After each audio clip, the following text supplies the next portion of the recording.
Процедурный Атажанов Рысбек Исламовичке сөз берилет. Рахмат, Улан Бердибаевич.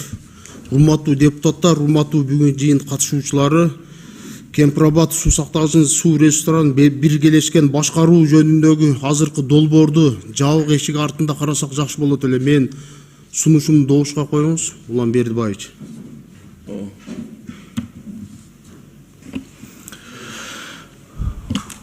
Адаган Кисанбаевич. Бизге адат болуп калды да, ошол Кыргызстанга жакпаган нерсени болсо эле эшикти жаба коюп карайбыз деп. Мында эмне сыр бар? Бул жерде мамлекеттик сыр деген жок. Жабык эшик артында карай турган маселелердин өзүнүн эрежеси бар. Кандай, кайсы учурда, эмне үчүн деген суроолорго жооп берген учурда гана жабык болот. Башка учурда эч качан жабык болбойт. Өзү негизи парламенттин тарыхында бир чакырылышта 5 жылдын ичинде ашып барса 1 же 2 гана жолу жабык өтчү эле. Азыр айланайын Кудайдын куттуу күнү эле бир неме болсо эле жабык эшик артында өткөрүлдү. Бул эмне маселе бул? Мамлекеттик сырбы?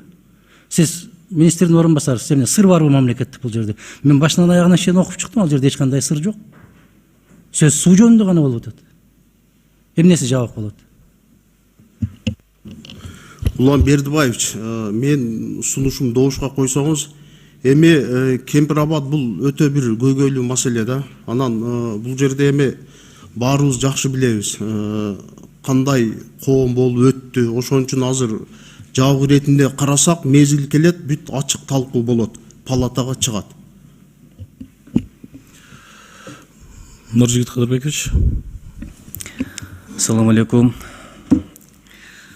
Маселе өтө назик, өтө сезиптал суроо, түшүнөм.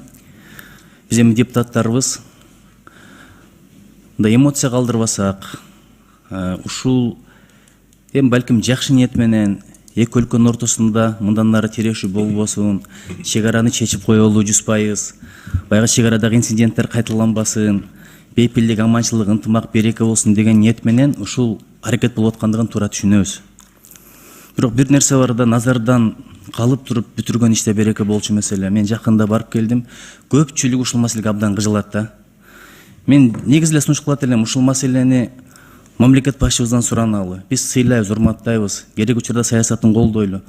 Бирок мейли чечпе деп айтпайлы, бир 5 жылга мораторий кылып туруп дагы ойлонбойлубу? Анткени мына казино боюнча эми өтөр иш өттү. Бирок бир учур келет, мен ишенем, азыркы президентибиз ыймандуу кишинин колунан тарбия алган, кайра кайтып келет ушул маселеге. Өзүнүн колу менен казинону жөнүндө мыйзамды күчүнөн кетирген, демилген көтөрөт деп ишенем да, бул кайта турган маселе.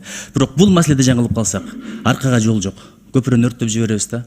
Ошого мен суранат элем. Балким ушу карабай эле койсок, дагы мамлекет башчыбыз ойлонсо, мен түшүнөм, ниет абдан жакшы болуп атат. Бирок жакшы ниет менен деле адам кээде адашып калышы мүмкүн.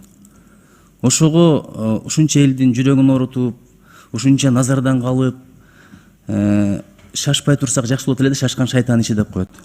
Анан эгерде азыр карай турган болсок, ачык эле карасак, бирок эл аралык маселе, өзбек бир туугандар, биздин жакшы кошунабыз, президенти дагы даанышман киши, тил тийгизбей, ачуу калтырбай, эмоция калтырбай, бирок ачык карайлы. Анткени эли журтубуз бизден ушул маселенин бардыгынан көп күтүп атат. Рахмат.